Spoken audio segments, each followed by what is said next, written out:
Que a paz do único e eterno Deus seja sobre a sua vida.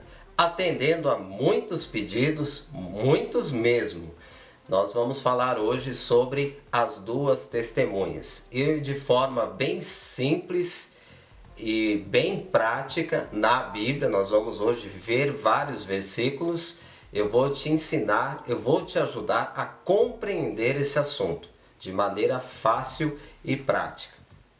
Darei as minhas duas testemunhas que profetizem por 1260 dias, vestidas de pano de saco.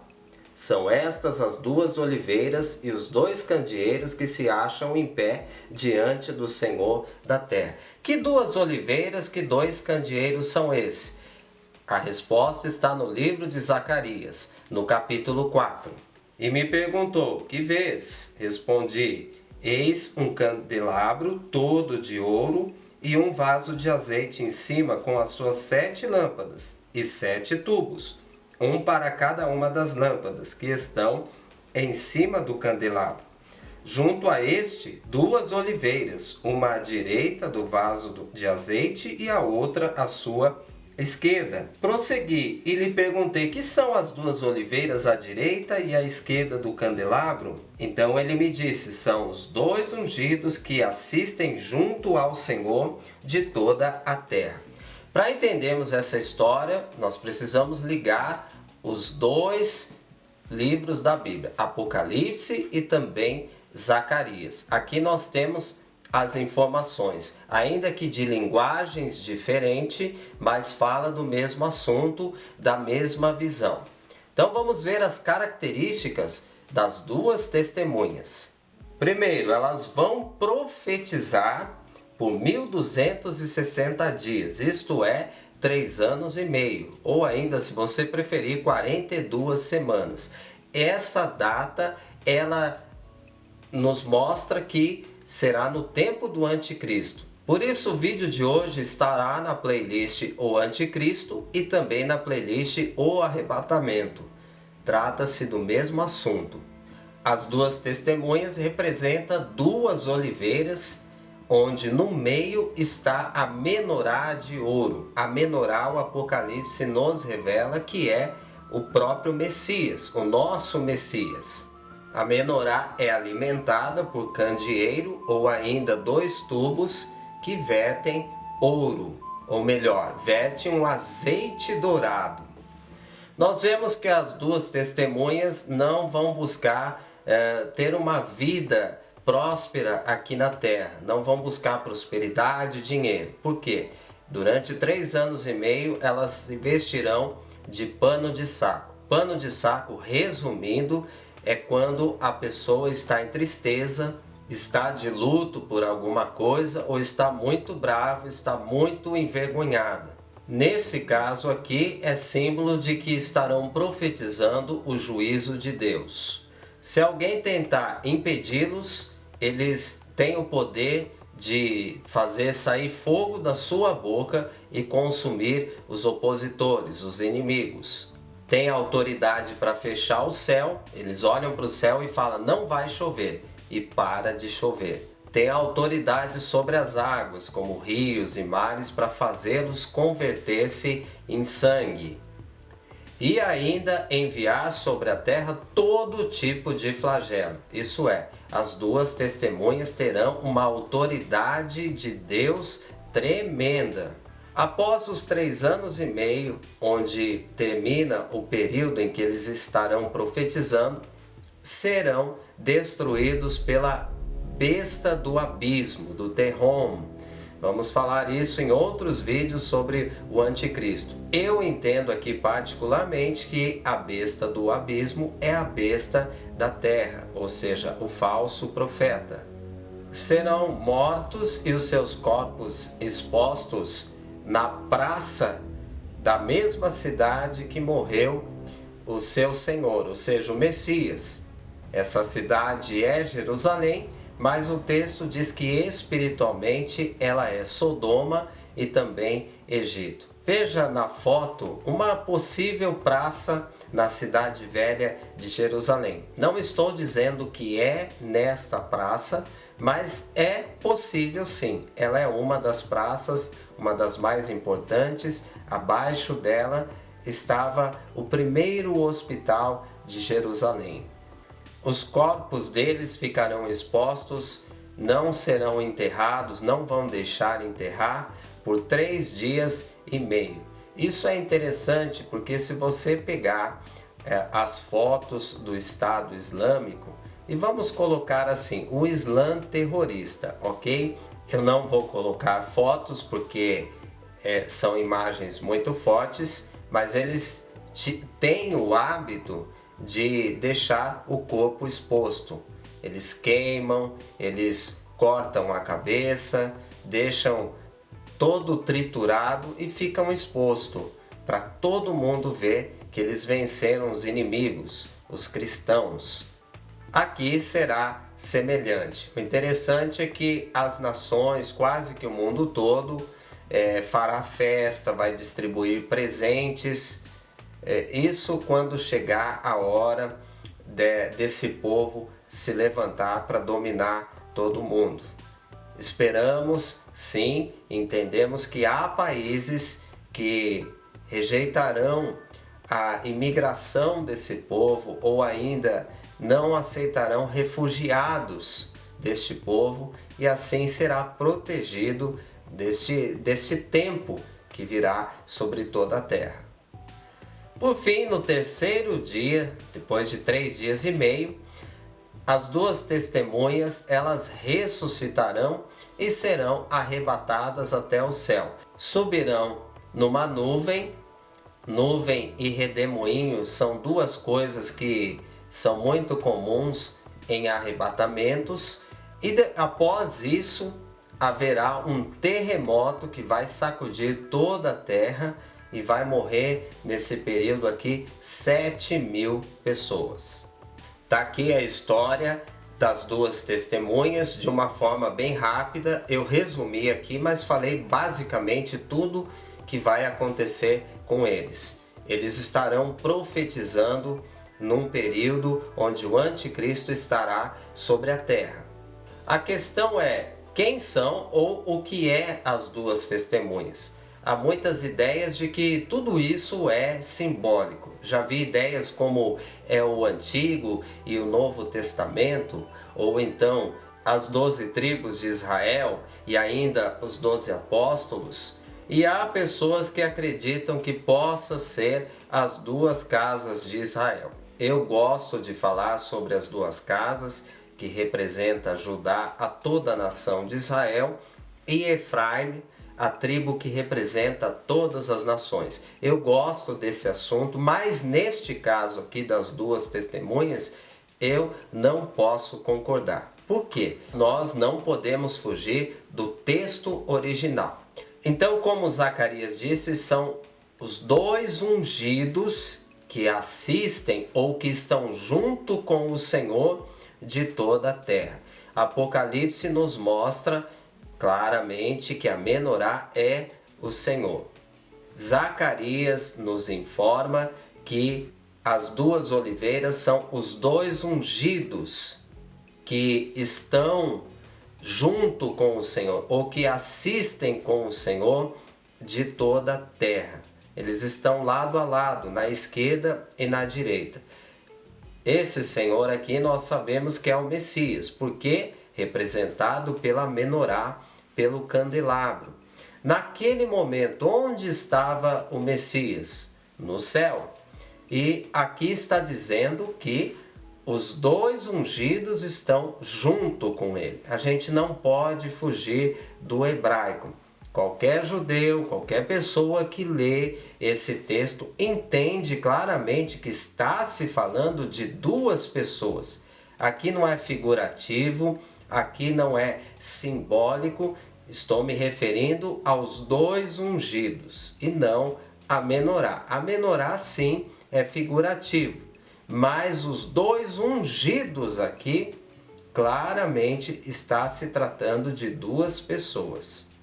Se você quiser pensar diferente, fique à vontade, mas eu entendo que não podemos fugir do texto no original. E aqui claramente está se falando de dois ungidos, duas pessoas. Agora, quem são essas pessoas? Vamos ver os possíveis candidatos já de décadas atrás, talvez séculos atrás.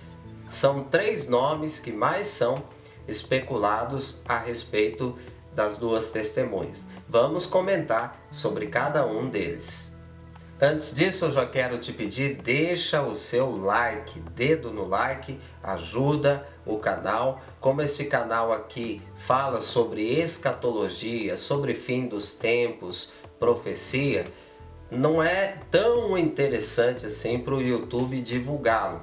Mas se você comenta, se você dá o teu like, você ajuda essa mensagem a se espalhar para mais pessoas. Você que ainda não é inscrito, se inscreva, porque eu falo de temas aqui interessantíssimos sobre o fim dos tempos. E eu gostaria muito que você fizesse parte do nosso canal aqui, porque você terá um crescimento, um entendimento mais profundo nessa área. E logo logo eu vou começar uma série sobre os anjos. Vou falar dos anjos de Deus, os anjos caídos, os demônios, toda a tipificação bíblica que envolve a palavra anjo e os seres celestiais. Aguenta aí porque os vídeos serão fantásticos. Possíveis candidatos às duas testemunhas: Enoque, Moisés e Elias. São os nomes mais especulados já há muito tempo. Então vamos ver quais são as possibilidades. Vou começar com Enoque. A Bíblia registra que Enoque foi arrebatado. Ele andou com Deus de uma tal forma que Deus o tomou para si.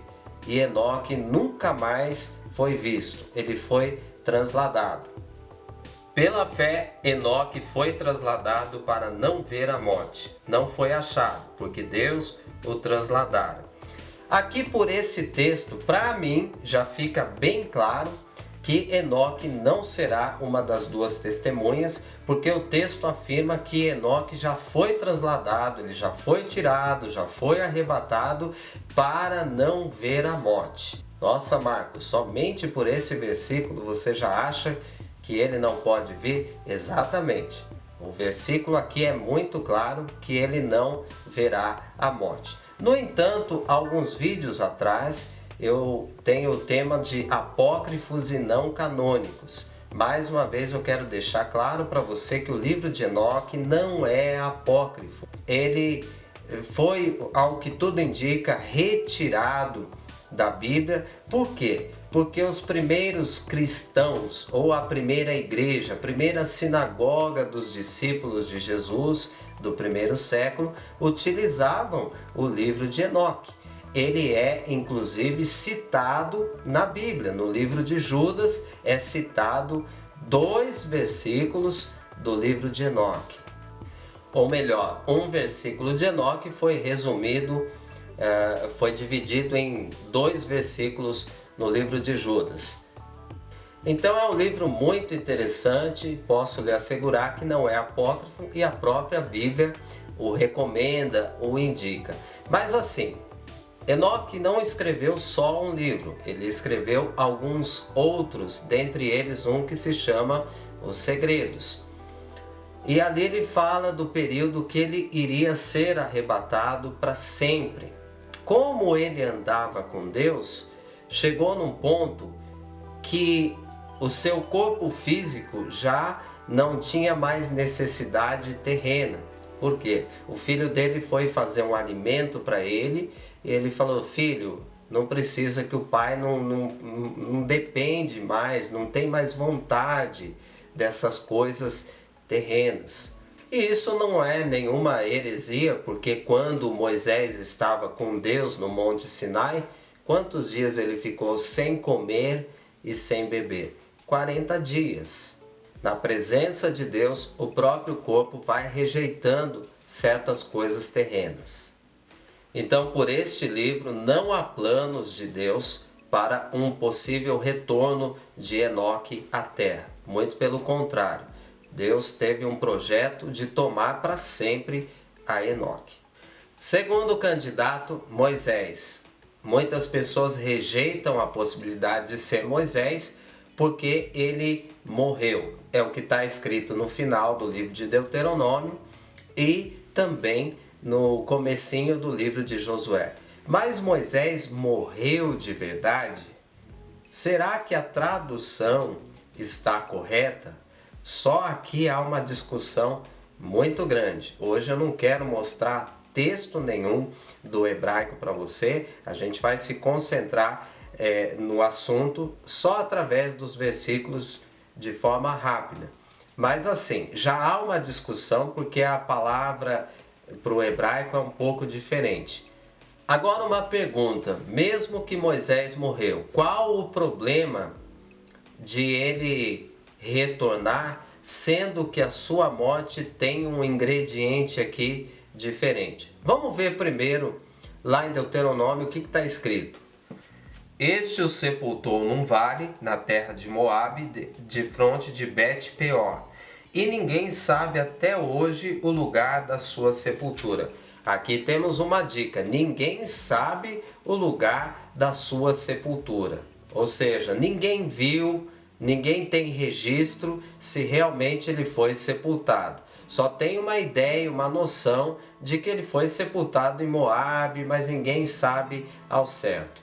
Contudo, o arcanjo Miguel, quando contendia com o diabo e disputava a respeito do corpo de Moisés, não se atreveu a proferir juízo. Bom, vamos deixar aqui e concentrar só no começo do versículo.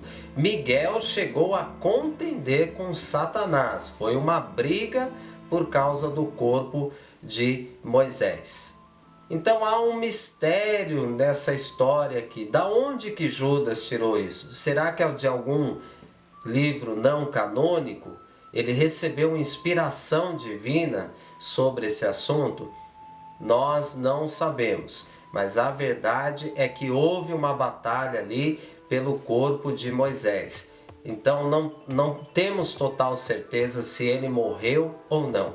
Esse assunto, mesmo que tenha debates, ninguém vai ganhar ou perder, porque não sabemos ao certo. Mas uma coisa eu tenho certeza, se eu creio no Novo Testamento, o corpo de Moisés, morto ou não, foi levado ao céu. Ele foi arrebatado. Não tenho dúvida. Pelo Novo Testamento houve essa batalha e Miguel, ele lutou com Satanás e por fim vemos um novo episódio aqui, o Monte da Transfiguração, ou a transfiguração de Jesus no monte. Essa é a história correta. O monte aqui tradicionalmente é o Tabor. Se você vai a Israel, lá na Galileia tem o Monte Tabor, tem uma capelinha que tradicionalmente foi ali que Jesus foi arrebatado. Eu vou falar isso em outros vídeos, curiosidades, locais bíblicos que são verdadeiros, que são falsos. Mas assim, provavelmente não foi o Tabor, porque naquela época que Jesus se transfigurou, o Tabor ele era um local de treinamento do exército romano. O mais correto é o Monte Hermon, ou ainda Hermon. Esse monte que muita gente diz que tem uma base militar da ONU. Alguns acham que estão escondendo lá os anjos caídos. Eu vou falar sobre esse assunto em outros vídeos, pode esperar. Mas assim, a Bíblia registra que o Monte Hermon, ele é um monte abençoado. Então lá não tem demônios amarrados, ocultos, coisa nenhuma. Senão seria contradição com a Bíblia. Mas vamos nos concentrar aqui. Jesus provavelmente ele se transfigurou no Monte Hermon. E quem que aparece conversando com ele? Exatamente Moisés e Elias. Mas nós estamos falando de Moisés primeiro. E eis que dois varões falavam com ele, Moisés e Elias, os quais apareceram em glória e falavam da sua partida que ele estava para cumprir em Jerusalém. Agora olha que interessante, né? Moisés e Elias aparecem para Jesus naquele monte da transfiguração, fala com ele, e qual que é o assunto? O assunto é a partida, é a morte do Senhor, o sangue que ele iria derramar. Esse era o assunto. Muitas pessoas podem dizer assim, mas acontece que eles apareceram para tranquilizar a Jesus, porque ele estava numa aflição. E lá no Getsemane, por que eles não apareceram? Foi em outros versículos, anjos que socorreram, que serviram a Jesus. Mas por que aqui, onde aparentemente ele estava bem, aparece exatamente Moisés e Elias? Bom, vamos continuar. Ao se retirarem estes de Jesus, disse-lhe Pedro: Mestre, bom é estarmos aqui. Então façamos 3 tendas, uma será tua, outra de Moisés e outra de Elias, não sabendo, porém, o que dizia. Pedro queria fazer 3 tendas, 3 cabanas, 3 sucotes, e um seria para Jesus. Jesus naquele momento era espírito? Não, ele estava no corpo, ele era físico, poderia ser tocado, como é até hoje num corpo glorificado, não mais limitado à matéria. Muito bem, Elias também era físico, sabemos que Elias foi arrebatado. Mas e Moisés? Moisés, segundo o Novo Testamento, Satanás e Miguel brigaram pelo corpo dele. Quem que ganhou essa batalha? Miguel. Por quê? Porque Miguel, por sua força, a gente entende aqui que ele não iria vencer, mas ele usou a autoridade do Senhor. Ele disse para Satanás: o Senhor te repreende. E aí, vencendo, o corpo foi elevado ao céu. Se você crê no Novo Testamento como eu creio, não tem como fugir desta verdade. Então, mesmo que Moisés tenha morrido, o corpo dele não foi sepultado, não virou apenas uma caveira, mas ele foi elevado até o céu. E qual é o problema dele voltar à terra e morrer novamente? O Lázaro não foi ressuscitado? Logo que ele foi ressuscitado, não tentaram matá-lo? E depois de muitos anos, ele também não morreu de novo? A menina que Jesus ressuscitou, depois que ela ficou velha, idosa, ela morreu novamente. Então qual é o problema? Não tem problema algum. Moisés é sim um forte candidato. Vamos continuar agora e falar de Elias. Bom, nós sabemos que Elias foi arrebatado. Como eu disse, ele subiu num redemoinho. A carruagem de fogo apenas o separou de Eliseu. Mas há uma profecia muito forte, e os judeus acreditam até hoje nessa profecia, de que ele voltará. Eis que eu vos enviarei o profeta Elias, antes que venha o grande e terrível dia do Senhor. Ele converterá o coração dos pais aos filhos e o coração dos filhos aos seus pais, para que eu não venha e fira a terra com maldição. Então aqui é bem claro que Elias voltará. Mas você pode me dizer: não, você está equivocado. Elias é João Batista. De certa forma, está certo.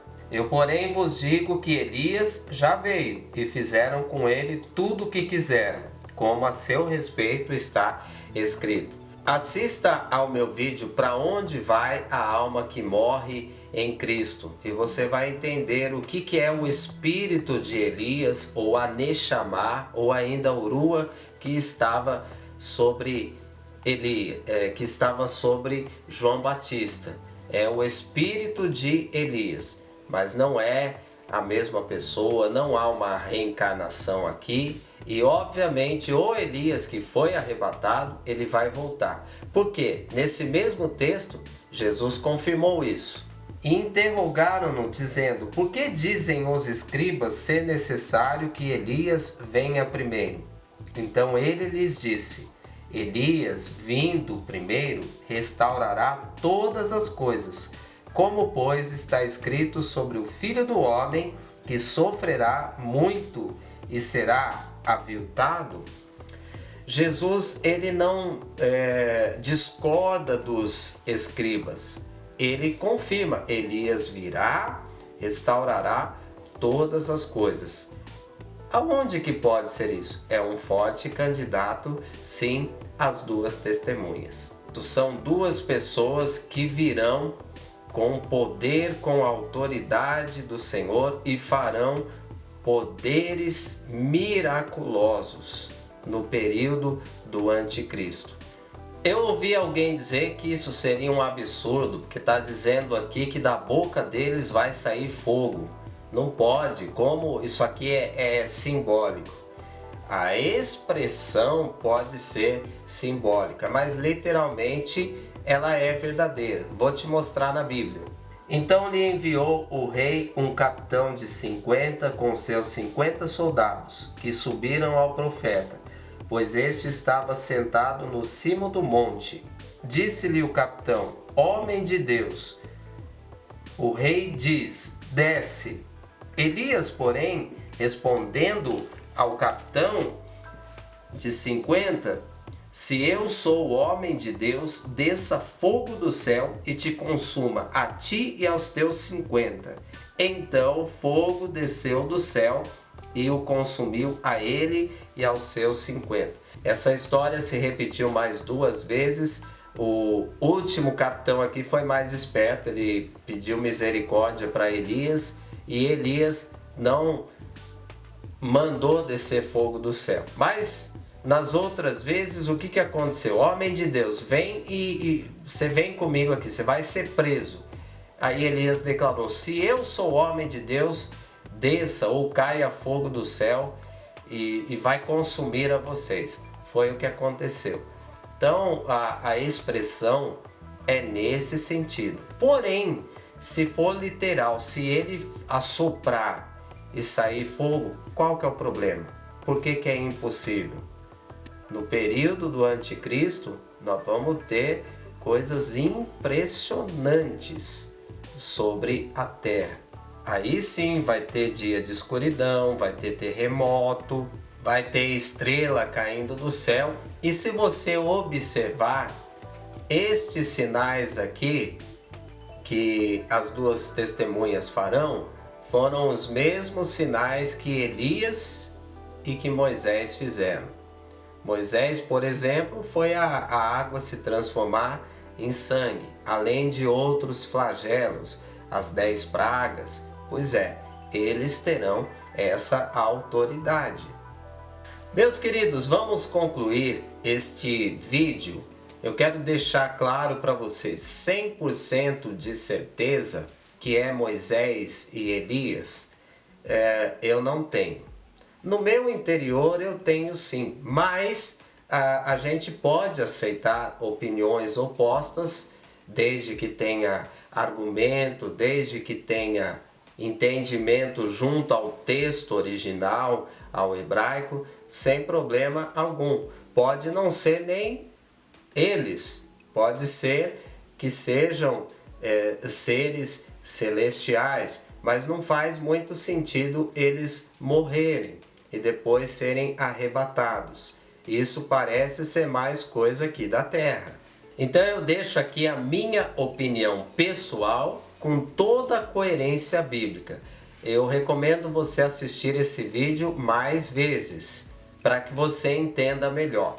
No entanto, deixe aqui o seu comentário, a sua pergunta, eu vou interagir com você, nós vamos conversar e você vai entender direitinho.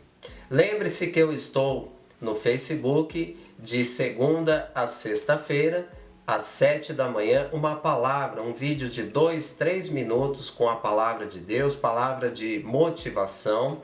Não há grandes ensinos, grandes estudos, apenas uma palavra para você começar o teu dia abençoado, feliz e poder também espalhar para outras pessoas.